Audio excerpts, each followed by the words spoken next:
El mundo arde en llamas. Hitler controla Europa. Stalin amenaza desde el este. Y Franco toma una decisión que dividirá a España. Una decisión que enviaría a miles de españoles a la batalla más brutal de la Segunda Guerra Mundial.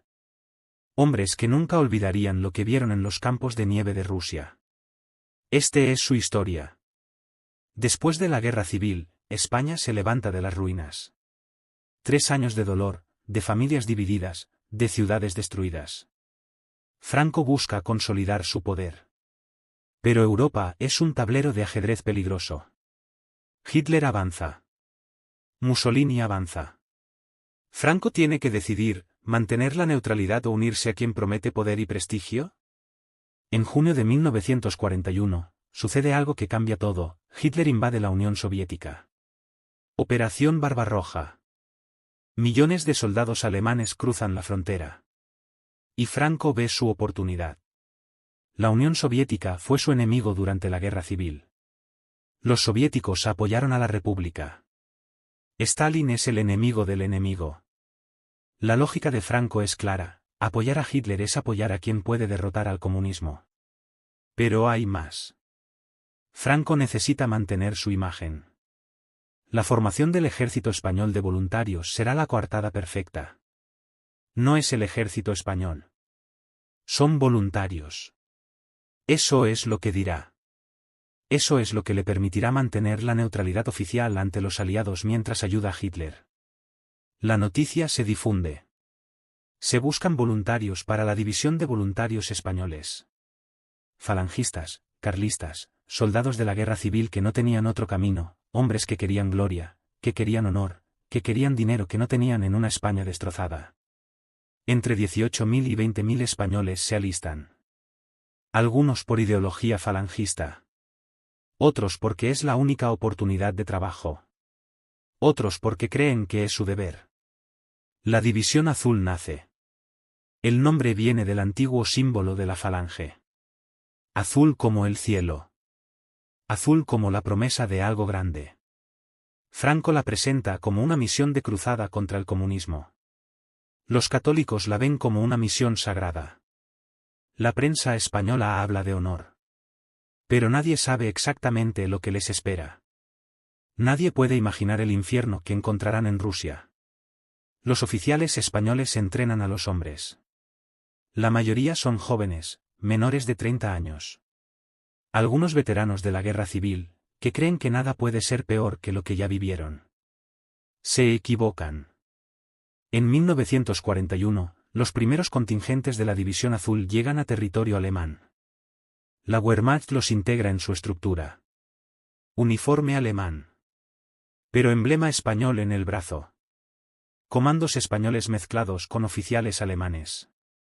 La máquina militar más poderosa de Europa los instruye. Los españoles se ganan el apodo de Furias Españolas. El viaje hacia el frente dura semanas.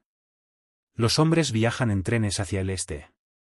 Hacia un destino que no conocen. Cada kilómetro los acerca a un horror que está a punto de transformarlos para siempre. Pasan por Polonia. Ven las consecuencias de la guerra. Pueblos arrasados. Ciudades vacías. Cadáveres. Algunos empiezan a entender que esto no es una cruzada. Es una guerra de verdad. Una guerra de exterminio. El invierno de 1941 se acerca. Los españoles nunca han visto un invierno así.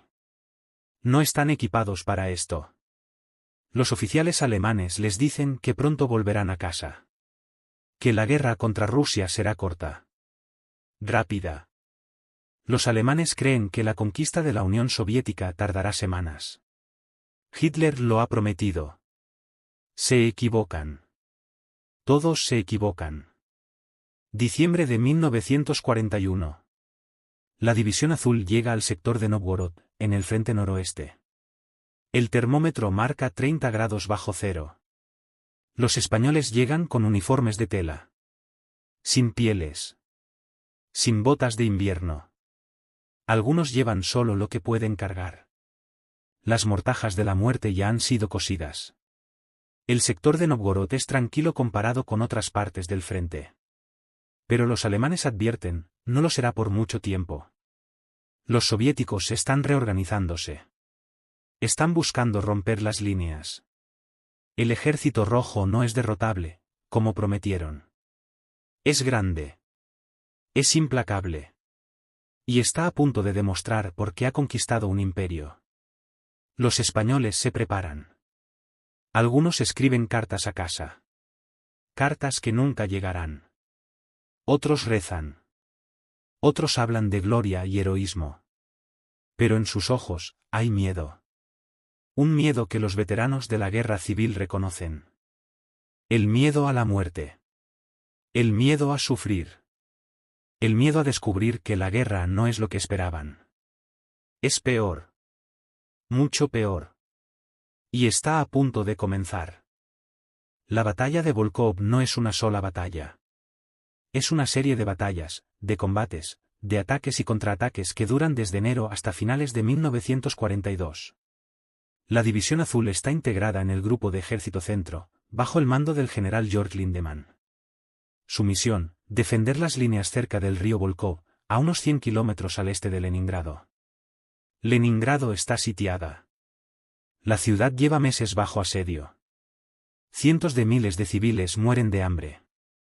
Los españoles no lo saben, pero están en una de las partes más sangrientas del frente. Los soviéticos están intentando romper el sitio. Quieren abrir un corredor para abastecer la ciudad. Y la División Azul está justo en su camino. El enemigo frente a ellos es el Ejército Rojo. Tropas soviéticas duras, entrenadas, decididas. Los soviéticos ven a los españoles como aliados de los alemanes. Para ellos, no hay diferencia. Son enemigos. Y los tratarán como tales. La orden es clara, no hay rendición. No hay piedad. Es una guerra de aniquilación. Pero el primer enemigo no es el soldado soviético. Es el invierno. Un invierno que los españoles nunca han experimentado. Temperaturas de 40, 50 grados bajo cero. El viento siberiano que congela la sangre en las venas. Los hombres mueren de frío sin que dispare ni un solo tiro enemigo. Los pies se congelan. Dedos que se caen.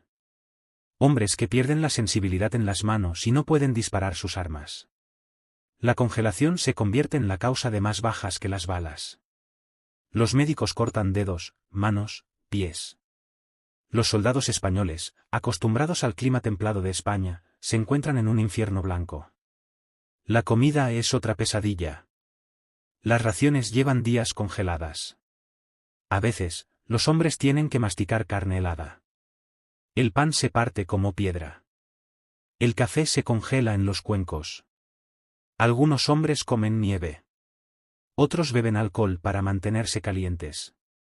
Algunos mueren bebiendo alcohol porque quieren olvidar el frío, el miedo, la muerte que ven a su alrededor.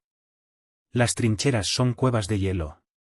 Los hombres cavaban, pero el hielo es más fuerte que el acero. En lugar de trincheras profundas, tienen pequeños refugios donde meter el cuerpo. Donde esperar a que el enemigo ataque. Donde esperar la muerte. Porque saben que llegará. Saben que es cuestión de tiempo. En enero de 1942, comienzan los ataques.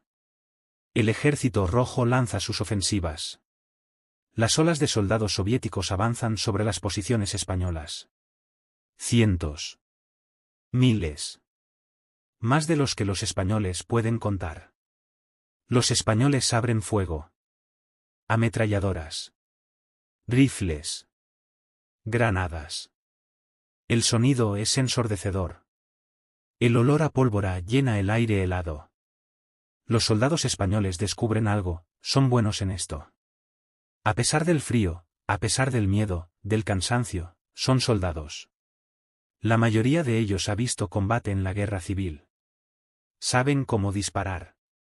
Saben cómo morir. Y en estos primeros ataques, infligen daños devastadores a los soviéticos. Las historias circulan entre las tropas. La División Azul está ganando. Los españoles son salvajes en combate. Despiadados. Los alemanes los respetan. Los oficiales alemanes hablan de ellos con admiración. Son soldados de verdad. No como algunos de los alemanes que están listos para rendirse, para huir. Pero hay un precio. Algunos de los mejores hombres caen. Hombres que han sobrevivido a la guerra civil. Hombres que conocen cada patrulla, cada posición. Empiezan a morir. 1, 2, 10, 100. Los españoles empiezan a entender que ganar batallas no significa ganar la guerra. Ganar batallas significa que sobrevivirás para la siguiente. Y después la siguiente. Y la siguiente. Detrás de cada estadística de bajas, hay hombres. Hombres con nombres. Hombres con familias. Hombres que escriben cartas que nunca envían. Hombres que rezan antes de cada ataque. Hombres que dudan. Está el teniente que perdió a su hermano en la guerra civil. Ahora está aquí, en Rusia, pensando que si puede matar suficientes enemigos, el dolor desaparecerá. No desaparece. Solo se multiplica. Está el soldado de 23 años, de pueblo pequeño de Castilla, que fue reclutado porque no tenía trabajo. Nunca ha salido de su región. Ahora está a una distancia incomprensible de casa, en un invierno que no puede imaginarse, luchando contra un enemigo que no entiende. Piensa en su madre. En si ella sigue viva. En si alguna vez la volverá a ver. Está el veterinario de Barcelona que se alistó porque cree que es su obligación. Un hombre educado. Un intelectual. Viendo a hombres que conoce cada día. Viéndolos desaparecer en el combate. Preguntándose cómo puede continuar. A medida que enero se convierte en febrero, algo cambia. A pesar de los ataques constantes, la División Azul mantiene sus líneas. No se repliegan. No se rompen. Los alemanes están asombrados. Estas tropas españolas que llegaron hace semanas, que no tenían entrenamiento en guerra moderna, están actuando como veteranos. Los coroneles alemanes escriben informes elogiando la disciplina de los españoles. Su resistencia. Su ferocidad. Algunos dicen que son los mejores combatientes en el frente. Que los franceses, los belgas, los otros aliados menores de Alemania no pueden compararse. Pero el precio es brutal. La División Azul que llegó con casi 20.000 hombres ya ha perdido miles. Y febrero apenas ha comenzado. Los médicos españoles atienden a los heridos en condiciones imposibles. Sin medicinas suficientes. Sin penicilina. Sin analgésicos. Hombres que mueren de infecciones. Hombres que pierden miembros. Hombres que nunca volverán a ser lo que eran. Los españoles que sobreviven a enero se dan cuenta de algo, no van a volver a casa pronto. No en semanas. Quizás no en meses. Algunos empiezan a comprender que quizás nunca vuelvan a casa. Esta es la primera batalla de Volkov. No será la última. Pero será la que defina la División Azul. La que convierte a hombres civiles en soldados endurecidos. La que quita la inocencia a los que la tenían. Febrero de 1942. El Ejército Rojo lanza una ofensiva masiva. No es un ataque. Es un asalto coordinado con el objetivo de romper las líneas y crear un corredor hacia Leningrado. Los soviéticos saben que si no lo hacen ahora, en los próximos meses, sus posibilidades disminuirán. La División Azul recibe la orden, mantener las posiciones a cualquier precio. Los alemanes necesitan que sostengan. Si la línea se rompe aquí, todo el sector se colapsa. La responsabilidad es enorme. Y los españoles lo saben. El ataque comienza al amanecer. O lo que pasa por amanecer en febrero en el norte de Rusia. Apenas hay luz. Solo sombras grises en la nieve. Entonces aparecen miles de soldados soviéticos saliendo de la neblina. Corriendo. Gritando. Disparando. Como una ola que no se puede detener. Los españoles abren fuego. Las ametralladoras suenan. El sonido es ensordecedor. Los soldados soviéticos caen. 100. 200. 1000, pero siguen viniendo. Siempre hay más. Los españoles cargan cartuchos. Sus dedos congelados luchan para cargar las armas. Algunos tienen que dejar que los compañeros les ayuden porque ya no pueden mover los dedos. Un teniente español ve que las posiciones se debilitan en el ala derecha. Toma a 30 hombres. Lanza una carga. No es militar. No es inteligente. Es desesperado. Pero funciona. Los soviéticos retroceden. El teniente es asesinado. 20 de los 30 hombres son asesinados. Pero la posición se mantiene. En estas batallas, surgen historias de heroísmo. Historias que después serán contadas. El sargento que carga él solo contra una posición soviética. El soldado que se lanza sobre una granada para salvar a sus compañeros. El médico que atiende a los heridos bajo fuego intenso. Pero el heroísmo es también horror. Es el olor a sangre en la nieve. Es el sonido de los hombres muriendo. Es ver a tu mejor amigo caer. Es saber que probablemente serás el siguiente. Un coronel español cuenta después que en una carga, él y 50 hombres avanzaban. Solo él y 18 hombres llegaron a la posición enemiga. Los otros 32 hombres quedaron en la nieve. Algunos murieron. Otros fueron congelados. Otros fueron capturados por los soviéticos y nunca se supo qué pasó con ellos.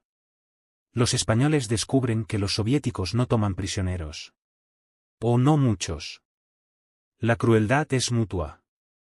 Los españoles tampoco los toman.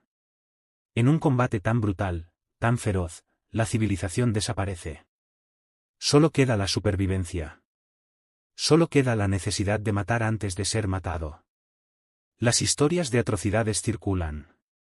Soviéticos que son encontrados con los españoles mutilados. Españoles que encuentran a soviéticos que han sufrido torturas. La línea entre combatiente y criminal se difumina. En el frío de Rusia, bajo el estrés de la muerte constante, los hombres se vuelven capaces de cosas que antes creían imposibles. Madrid se da cuenta de que la División Azul está siendo destrozada. No pueden permitir que se destruya completamente. La División Azul es una joya de Franco. Es prueba de que España está haciendo su parte contra el comunismo. Así que envían refuerzos. Nuevos contingentes de soldados españoles. Algunos voluntarios. Otros, en su mayoría, conscriptos. Los veteranos de febrero ven llegar a estos nuevos hombres y sienten una mezcla de alivio y tristeza. Alivio porque más tropas significan que quizás ellos puedan salir. Tristeza porque saben lo que espera a estos nuevos hombres. Saben que muchos de ellos morirán. Los nuevos soldados no entienden. Ven a los veteranos. Ven sus ojos vacíos. Ven cómo se comportan. Como si no estuvieran vivos. Como fantasmas. Les preguntarán qué pasó. Y los veteranos, la mayoría, no pueden explicarlo. No hay palabras. Solo experiencias que quizás no deberían ser contadas. Se establece un sistema de rotación. Cada pocos meses, algunos hombres pueden volver a España. Pero no muchos. La mayoría permanecen. Durante meses. Durante años. Algunos pasarán más tiempo en Rusia que el que pasaron en la guerra civil. Y esto es, en algunos sentidos, peor que la guerra civil. Porque no hay propósito. No hay meta clara. Solo la supervivencia de un día a otro. Para marzo, la primera fase de los ataques soviéticos ha terminado. No porque los soviéticos hayan ganado o perdido, sino porque ambos lados están agotados. Los soviéticos han sufrido pérdidas catastróficas. Decenas de miles de muertos. El Ejército Rojo necesita reorganizarse. La División Azul también está diezmada. De los casi 20.000 hombres que llegaron, quedan quizás 12.000 que pueden luchar. Los demás están muertos. Heridos. Congelados. Enfermos. En hospitales. Algunos han sido enviados de vuelta a España. Franco recibe los informes. La División Azul está siendo destruida. Algunos políticos españoles empiezan a presionar para que se retire. Pero Franco es terco. Los alemanes también presionan para que sigan. Necesitan a la División Azul. Son excelentes soldados. Y son españoles, no alemanes. Si mueren, Franco tiene que responder a su propio pueblo, no a las familias alemanas. En las trincheras, los hombres que quedan saben que el invierno está terminando. La nieve comienza a fundirse. Los días se alargan. Pero eso no significa seguridad. Significa que vendrá el verano. Y con el verano, probablemente vendrán más combates. Los soviéticos no se rendirán. Simplemente están regrupados. Esperando. Planificando el siguiente ataque. ¿Cuáles son los números? En febrero-marzo de 1942, la División Azul sufrió aproximadamente 7.000 bajas. Muertos, heridos, desaparecidos, congelados. En una población de 20.000, eso es un tercio de la fuerza. En muchos casos, peor. Algunos comandantes españoles envían reportes secretos a Madrid. Reportes que muestran el verdadero horror. Cartas que describen soldados que pierden la razón. Soldados que disparan a compañeros. Soldados que desertan en la noche. Soldados que simplemente se dejan morir. Pero estos reportes no se publican. Los periódicos españoles hablan de victoria. Hablan de que la División Azul está ganando gloria. Los obituarios aparecen en los periódicos, pero las historias son sanitizadas. Se dice que murieron en combate. Que murieron como héroes. Nadie dice la verdad. Que murieron de frío. Que murieron de hambre. Que murieron porque fueron abandonados en un frente que España no podía sostener. Los padres de España leen los periódicos. Sus hijos han muerto en Rusia. Pero no pueden decir nada. No pueden quejarse. Franco ha prohibido cualquier crítica. La División Azul es un éxito. Eso es lo que dice la propaganda. Y si tu hijo murió allí, entonces murió por una causa noble. Eso es lo que se te dice. Es mentira. Pero es una mentira que el régimen necesita mantener. Verano de 1942. La División Azul no se ha ido. Algunos hombres han sido rotados, pero el cuerpo principal permanece en el frente. Ahora, sin embargo, el escenario es diferente. El invierno ha terminado. La nieve se ha fundido. Las carreteras son de barro. Las líneas son móviles. Hitler lanza la Operación Azul. Una nueva ofensiva en el sur de Rusia. El objetivo, alcanzar el Cáucaso. Conseguir los campos petrolíferos soviéticos. La División Azul es transferida al sur. Lejos de Volkov. Lejos del sector donde ganaron reputación. Ahora están en el sector de Frolovo. Mejor clima. Menos frío. Pero el peligro es igual. O mayor. Los soviéticos no están dormidos. Están preparando su propia ofensiva. Están reuniendo tropas. Están preparando algo grande. Los alemanes lo saben. Lo intuyen. Pero todavía creen que pueden ganar. Todavía creen que 1942 será el año en que Rusia sea derrotada. Los españoles también llegan con esa esperanza. Los que sobrevivieron el invierno creen que ahora las cosas serán diferentes. Ahora tienen experiencia. Ahora son verdaderos soldados. Algunos incluso tienen esperanza de que quizás, solo quizás, la guerra podría terminar pronto. Que podrían volver a casa. No saben que lo peor aún está por venir. En agosto de 1942, cerca de la División Azul, ocurre algo que cambiará el curso de la guerra. La batalla de Stalingrado comienza. No es solo una batalla. Es el fin de la supremacía alemana. Es el momento en que el Ejército Rojo demuestra que puede no solo resistir, sino atacar. La División Azul no está directamente en Stalingrado, pero pueden ver el humo. Pueden oír las explosiones. Pueden sentir que algo terrible está sucediendo. Los informes que llegan de Stalingrado son apocalípticos. Los alemanes están siendo desangrados. La ciudad se está convirtiendo en un cementerio. Los españoles ven que los alemanes están preocupados. Los oficiales alemanes que antes eran arrogantes ahora son nerviosos. Los planes cambian.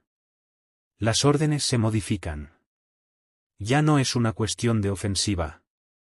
Es una cuestión de supervivencia. En octubre de 1942, la División Azul recibe la orden de permanecer en sus posiciones y defender. No atacar. Defender. La diferencia es crucial. Atacar es positivo. Defender es reactivo. Defender durante meses, bajo ataque constante, es devastador. Los españoles reciben munición. Mucha munición. Se cavan nuevas trincheras. Se construyen búnkeres. Se preparan defensas. Está claro que algo grande viene. Y todos saben que cuando viene, será peor que febrero.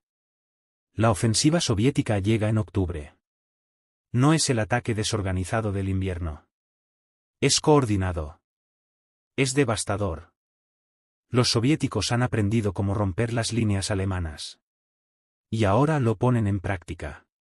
Sobre la División Azul caen oleadas de ataques. A veces simultáneamente en múltiples sectores. Los españoles responden con fuego de ametralladora. Pero los soviéticos tienen más soldados. Más artillería. Más de todo. Y están determinados a romper las líneas. En el sector donde está la División Azul, la situación es crítica. Una brecha se abre en las líneas. Los soviéticos comienzan a rodear las posiciones españolas. Si no se cierra rápidamente, la División Azul será cercada. Serán capturados o destruidos. El general español ordena un contraataque. No es un movimiento defensivo. Es desesperado. Un ataque con la intención de cerrar la brecha. Los españoles se lanzan hacia adelante. Contra la metralla. Contra los disparos de los fusiles soviéticos. Contra las ametralladoras. Algunos logran romper. Algunos alcanzan los soviéticos. Hay combate cuerpo a cuerpo. Es brutal. Es salvaje. Un español muerde la oreja de un soviético. Otro ruso golpea la cara de un español con la culata de su rifle. Sangre en la nieve. Sangre en el barro. Sangre que finalmente congela. Después, los españoles se retiran. No han cerrado la brecha completamente. Pero la han contendido lo suficiente. La División Azul no es cercada. Han sobrevivido otro día. Noviembre de 1942. Franco recibe los reportes. La División Azul está siendo destrozada. Ha sufrido más de 10.000 bajas en 1942. Casi el 50% de la fuerza original. Y la guerra no está ni cerca de terminar. De hecho, parece que está apenas comenzando. Franco, bajo presión de los aliados que amenazan con represalias si España continúa enviando soldados a ayudar a los nazis, y bajo presión de su propio estrés al ver que España está perdiendo sangre en un conflicto que no es suyo, hace una decisión. Anunciará que la División Azul se reducirá. Que los hombres que quieran ir a casa pueden hacerlo. Que aquellos que deseen permanecer pueden continuar. Pero la realidad es más compleja. La mayoría de los hombres no quieren permanecer. Quieren ir a casa. Han visto demasiado. Han perdido demasiados amigos. Quieren ver a sus familias. Algunos después de casi 2 años lejos de casa. Los alemanes están furiosos. Presionan a Franco. Necesitan a la División Azul. Sin ellos, la línea es más débil. Franco resiste. Políticamente, no puede permitir que todos se vayan. Pero tampoco puede permitir que todos se queden. Es un compromiso. Algunos se irán. La mayoría se quedará. Los hombres que pueden ir se celebran. Tímidamente. Porque saben que dejar a sus compañeros es una traición. Y porque no saben si realmente llegarán a casa. Si el viaje es seguro. Si España aún existe. ¿Qué había logrado la División Azul? ¿Cuál era su legado en las batallas de Volkhov? Militarmente, habían infligido daños significativos al Ejército Rojo. Decenas de miles de soviéticos habían muerto luchando contra ellos. Habían defendido una línea cuando otros habrían huido. Habían ganado el respeto de los alemanes. Incluso sus enemigos, los soviéticos, los respetaban. Llamaban a los españoles furias. Furias españolas que luchaban sin rendición, sin miedo. Pero en términos de la guerra, el impacto era limitado. No habían cambiado el curso de la guerra. Rusia seguía siendo invencible. El Ejército Rojo seguía siendo más fuerte. Hitler seguía perdiendo la guerra. Personalmente, habían sufrido. De los casi 20.000 hombres que comenzaron, más de 4.000 habían muerto. Más de 10.000 habían sido heridos. Muchos otros habían sido capturados. Algunos nunca volverían a casa. Algunos, cuando volvieron, no eran los hombres que habían partido. Habían visto demasiado. El trauma los perseguiría el resto de sus vidas. Los españoles que sobrevivieron regresaron a una España que no sabía qué hacer con ellos. No eran héroes. No eran villanos. Eran hombres que habían visto el infierno. Y el infierno los había cambiado. Muchos nunca hablaron de la guerra. Otros no podían dejar de hablar de ello. Algunos se suicidaron años después. Otros simplemente desaparecieron. Vagabundos en las ciudades. Mendigos en las calles. Hombres que Franco había convertido en símbolos de gloria pero que ahora eran una vergüenza viviente de la realidad de la guerra. La propaganda franquista fue brutal.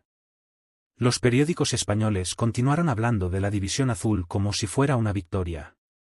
Como si los sacrificios tuvieran propósito.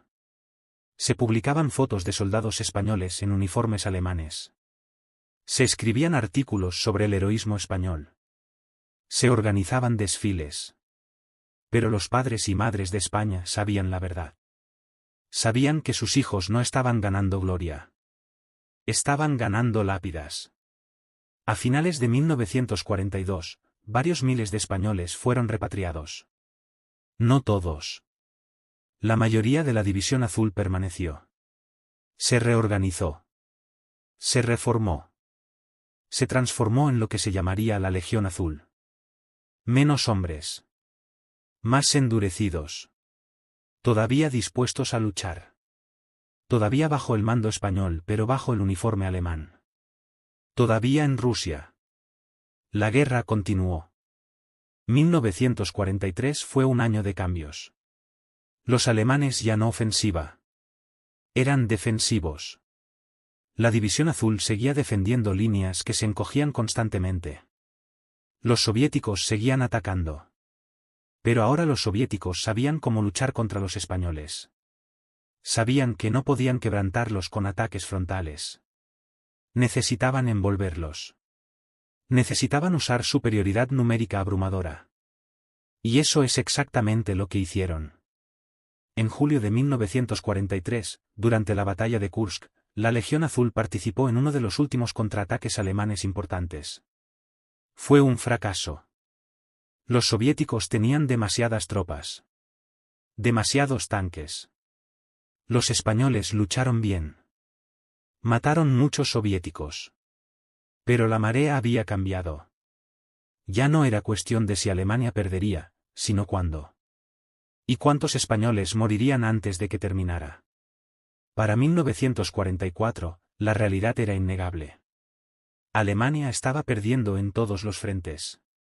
En el este, los soviéticos avanzaban constantemente. Los alemanes se retiraban. Y con ellos, la Legión Azul. Los españoles participaron en la retirada más larga de la historia militar española. Miles de kilómetros hacia el oeste. Abandonando territorio. Viendo cómo los pueblos que habían defendido eran capturados por los soviéticos. Algunos españoles decidieron quedarse. Se escondieron con civiles. Intentaron sobrevivir escondiéndose. Otros continuaron con los alemanes hasta el final. Algunos llegaron a Alemania. Vieron la devastación de las ciudades alemanas bajo los bombardeos aliados. Vieron el colapso del Reich alemán. Y entendieron que todo había sido en vano. Cuando la guerra terminó en mayo de 1945, algunos españoles fueron capturados por los soviéticos. Los soviéticos no eran amables con los prisioneros españoles. Los españoles habían matado a muchos soviéticos. Los soviéticos querían venganza. Hubo ejecuciones. Hubo torturas. Muchos españoles murieron en campos de prisioneros soviéticos. Otros sobrevivieron, pero regresaron a casa destrozados. Psicológicamente. Físicamente. Emocionalmente. Franco permaneció en el poder. España no fue conquistada por los aliados. La División Azul fue su apuesta, de alguna manera, funcionó. Cuando los aliados ganaron, España fue aislada internacionalmente. Pero no fue invadida. Franco se mantuvo en el poder durante 30 años más. Hasta 1975.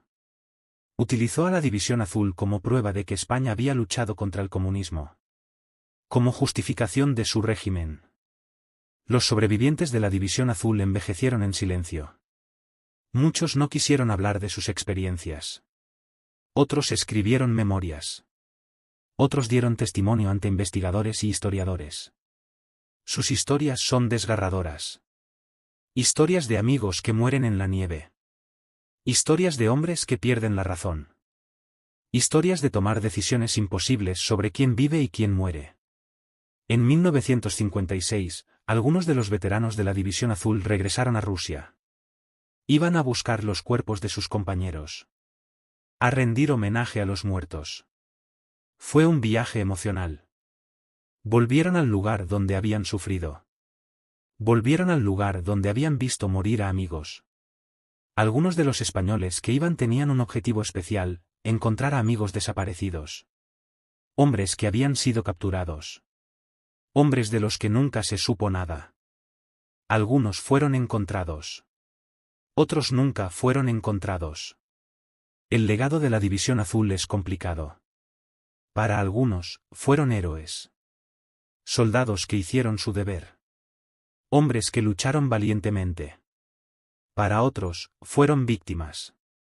Víctimas de la política de Franco. Víctimas del nacionalismo.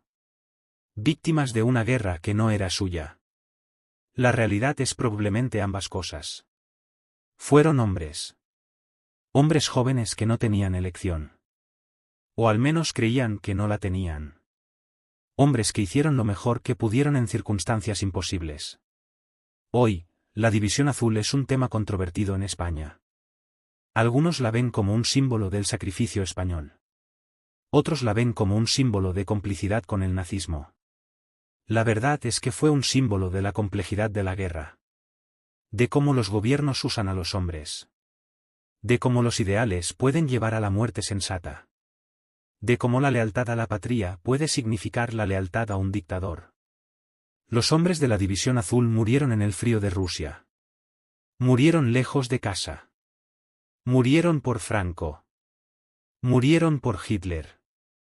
Murieron por un futuro que nunca llegaría. Y hoy, 80 años después, sus historias siguen siendo contadas. Sus sacrificios siguen siendo recordados. No porque sean gloriosos, sino porque son humanos. Porque son historias de hombres ordinarios que se encontraron en circunstancias extraordinarias. Hombres que hicieron lo mejor que pudieron. Y eso es todo lo que cualquiera de nosotros puede hacer. Hacer lo mejor en las circunstancias que nos toca vivir. Los hombres de la División Azul hicieron eso. Algunos sobrevivieron. Otros no. Pero todos ellos dejaron un legado. Un legado de sacrificio. Un legado de valor. Un legado de dolor que nunca debería ser olvidado.